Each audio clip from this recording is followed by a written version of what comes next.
Now, as the Kundalini rises, she enlightens your second center, which we can call as the Swadhisthana chakra for the time being, though it is the third center, but first, second center. You become extremely creative. Extremely creative. I know of a gentleman who came to me, he had no job. And he said, Mother, I have no job, and what should I do? I said, all right, what do you want to do? He said, whatever you say. I said, all right, why don't you become an interior decorator? He said, me, I don't know what is a teak wood, I don't know what is a rosewood, how am I to become an interior decorator? I said, you just use your vibrations. And you'll be surprised, he earned millions of rupees out of that profession. Because you become extremely creative. Your sense of creation becomes so subtle and so beautiful that you start understanding art at such a high level that people don't know how, when you are not educated in art, how you can do it. I went to Japan once and they were having an Ikebana competition or something. So I went to see the Ikebana class. They requested me, why don't you do some flower arrangement? I said, all right, I'll do it. I did it. And I got the highest marks without knowing a word about Ikebana. Just surprising. I got the highest mark. I can do lots of things which I have never done before, like architecture. I have built houses without doing any architecture. I have done decorations of the houses. I have done all kinds of things without knowing how to do it. Because you become so creative. Music you start understanding so much better. There are people now, in America there's a girl, she had a horrible hoarse voice, absolutely hoarse voice. And she always used to go out of tune. So I told her, you shouldn't sing songs before me because it's rather funny. She said, Mother, why don't you give me a good voice? I said, you just try your Vishuddhi chakra. If your Vishuddhi chakra is corrected, you'll be all right. Why don't you sit down? So the Vishuddhi chakra she tried on Vishuddhi chakra giving vibrations, and she sings so melodiously now that actually she can be a great singer. So the creativity, that also is a blessing of your power, of the goddess of learning. Boys who could not study in the schools were absolutely duffers. Some people brought, there is a boy, recently I received a letter from him.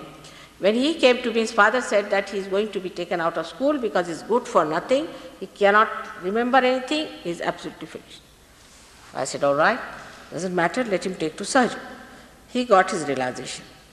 Not only that he passed with first class, but he got a scholarship. Then he passed another exam, he got a scholarship. Now he's got a very big job. At a very young age, he wrote to me, Mother, no one can believe that a duffer like me has been so much highly placed. All the boys who got scholarships in Maharashtra, in schools, in colleges and university are Sahajogis.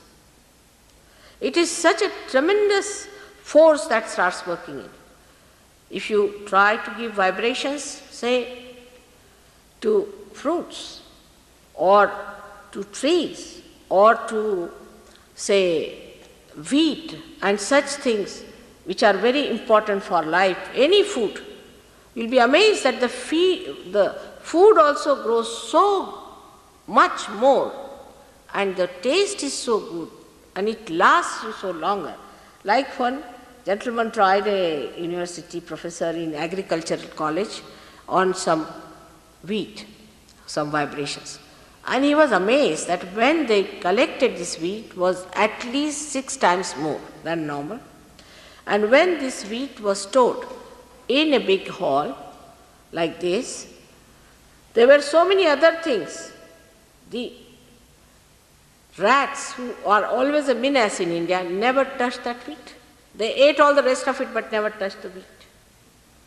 Even the animals, the snakes, even the tigers, of course the dogs and the cats understand it much more. They understand you. They know that you are a saint. They'll never touch you. They'll never trouble you. Even a tiger sees a saint, he never attacks. You can handle a tiger very easily. This is the power of a saint.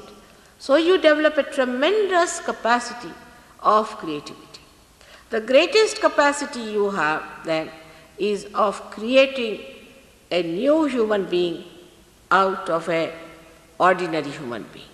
This is the greatest blessing you have, that you transform an egg into a bird.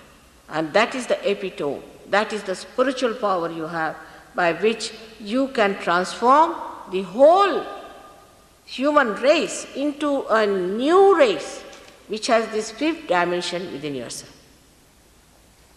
You can start talking on science. Now we have a scientist here, and he's done his science, he's a doctor of science and this and that in chemistry.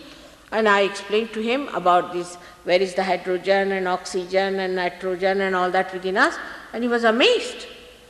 He said, Mother, how do you know all these things? I said, I don't know how I know, but I know. That's what it is.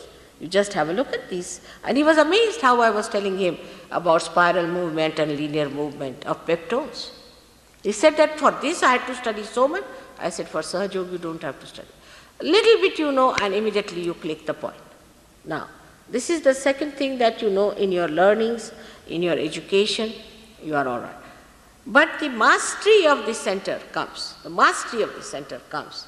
when you know the pure knowledge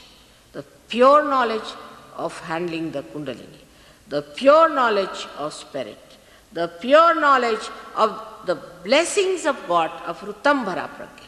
If you know that, that is the highest that you achieve gradually as you grow. Because when the center starts expanding on the sides, you start expanding in your personality, in your sensitivity, and in your evolutionary ascent. So that is how you start growing from one to another to another to another.